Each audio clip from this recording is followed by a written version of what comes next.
बिहार में भले ही double engine की सरकार हो, लेकिन इसके बावजूद इन दिनों बीजेपी और जेडीयू के रिश्तों में बहुत गर्माहट नहीं दिखती है। पिछले कुछ अरसे से नीतीश कुमार ने बीजेपी के बड़े नेताओं से दूरी बनाए रखी, लेकिन सियासी गलियारे में बड़ा सवाल यह तैर रहा है कि आखिर बिहार का यह एनडीए गठबंधन कब तक इसी स्वरूप में दिखेगा। हम आपको जो खबर बताने जा रहे हैं वो खबर जनता दल यूनाइटेड के राष्ट्रीय अध्यक्ष ललन सिंह के ताजा बयान से जुड़ी हुई है। दरअसल पिछले दिनों बीजेपी के राष्ट्रीय अध्यक्ष जेपी नड्डा, केंद्रीय गृह मंत्री अमित शाह समेत तमाम राष्ट्रीय नेताओं का पटना में जुटान हुआ था। इसी जुटान के दौरान ऐलान किया भारतीय जनता पार्टी ने कि साल 2024 और 2025 मतलब पहले लोकसभा का चुनाव और उसके बाद विधानसभा का चुनाव बिहार में जेडीयू के साथ लड़ा जाएगा। मतलब बीजेपी और जेडीयू का जो अलायंस है, गठबंधन है, वो इसी स्वरूप में 24 और 25 का चुनाव लड़ेगा। बीजेपी के इस ऐलान के बावजूद जेडीयू के राष्ट्रीय अध्यक्ष ललन सिंह ने अपने ताजा बयान से सनसनी मचा दी है बिहार के सियासी गलियारे में।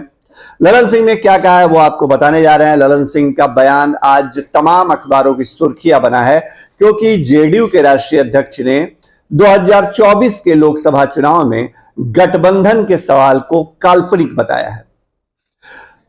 एक तरफ बीजेपी कह रही है कि 2024 का लोकसभा चुनाव, 2025 का विधानसभा चुनाव हम जेडीयू के साथ मिलकर लड़ेंगे। तो फिर आखिर क्या वजह है कि जेडीयू के राष्ट्रीय अध्यक्ष इसे काल्पनिक बता रहे हैं? बीजेपी के इस फैसले का उनको स्वागत करना चाहिए, लेकिन ललन सिंह आखिर क्यों कह रहे हैं कि यह गठबंधन की बात फिलहाल काल्पनिक है? यह खबर आपको हम जो सियासी गलियारे के अंदर से है उसका पूरा निचोड़ बताते हैं। दरअसल पिछले दिनों केंद्रीय कैबिनेट से जब आरसीपी सिंह का इस्तीफा हुआ, उसके बाद जेडीयू की नुमाइंदगी मोदी कैबिनेट में खत्म हो चुकी है। अब एक बार फिर से कैबिनेट विस्तार को लेकर चर्चा हो रही है। माना जा रहा है कि अगस्त के आखिरी हफ्ते में कैबिनेट का विस्तार हो सकता है और जेडीयू इस बार कैबिनेट विस्तार में कम से कम 2 मंत्री पद चाहता है, एक कैबिनेट स्तर का और दूसरा कम से कम राज्य स्तर का। ये जेडीयू की मांग यह बहुत पुरानी रही है। साल 2019 में जब लोकसभा चुनाव हुए थे तब भी जेडीयू ने 2 सीटों की मांग रखी थी, लेकिन उसे जब 1 सीट का ऑफर दिया गया, 1 मंत्री पद का ऑफर दिया गया, तो जेडीयू उस वक्त केंद्रीय मंत्रिमंडल में शामिल नहीं हुआ था। बाद में आरसीपी सिंह इकलौते मंत्री रहे जो केंद्रीय कैबिनेट में शामिल हुए। अब जेडीयू को ऐसा लगता है, या ललन सिंह या नीतीश कुमार को ऐसा लगता है कि अगले लोकसभा चुनाव के पहले केंद्रीय मंत्रिमंडल का यह आखिरी विस्तार होगा, इसलिए जो एडजस्टमेंट करना है यहीं कर लिया जाए। इसीलिए यह तैयारी की गई है या यह दावा किया गया है कि हमको 2 मंत्री पद चाहिए। बीजेपी शायद इसको एक बार फिर से नहीं नोटिस दे रही है और यही वजह है कि अब प्रेशर पॉलिटिक्स, दबाव की राजनीति की शुरुआत हो गई है। ललन सिंह का गठबंधन को काल्पनिक बताया जाने वाला बयान इसी की एक कड़ी माना जा सकता है। ललन सिंह ने अपने इस बयान से यह जताने की कोशिश की है भारतीय जनता पार्टी को कि अगर आपने हमारी बात नहीं मानी या हमको एडजस्ट सही तरीके से नहीं किया गया तो आने वाले दिनों में हम गठबंधन के विकल्प को खुला रखेंगे और 2024 में बिहार के अंदर अगर जेडीयू ने किसी दूसरे गठबंधन के साथ जाकर चुनाव लड़ा तो बीजेपी को बड़ा झटका लग सकता है।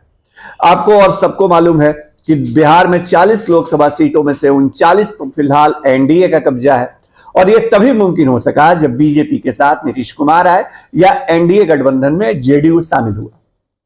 लेकिन अब ललन सिंह कह रहे हैं कि अभी फिलहाल चुनाव की घोषणा नहीं हुई है, लिहाजा जो गठबंधन की बात कही जा रही है वो बिल्कुल काल्पनिक है। ललन सिंह ने इतना ही नहीं कहा, ललन सिंह ने यह भी कहा है कि 2020 का जो विधानसभा चुनाव हुआ था वो विधानसभा चुनाव जेडीयू को कैसे डैमेज करने के लिए लड़ा गया और किन लोगों ने साजिश रची यह बताने की जरूरत नहीं है।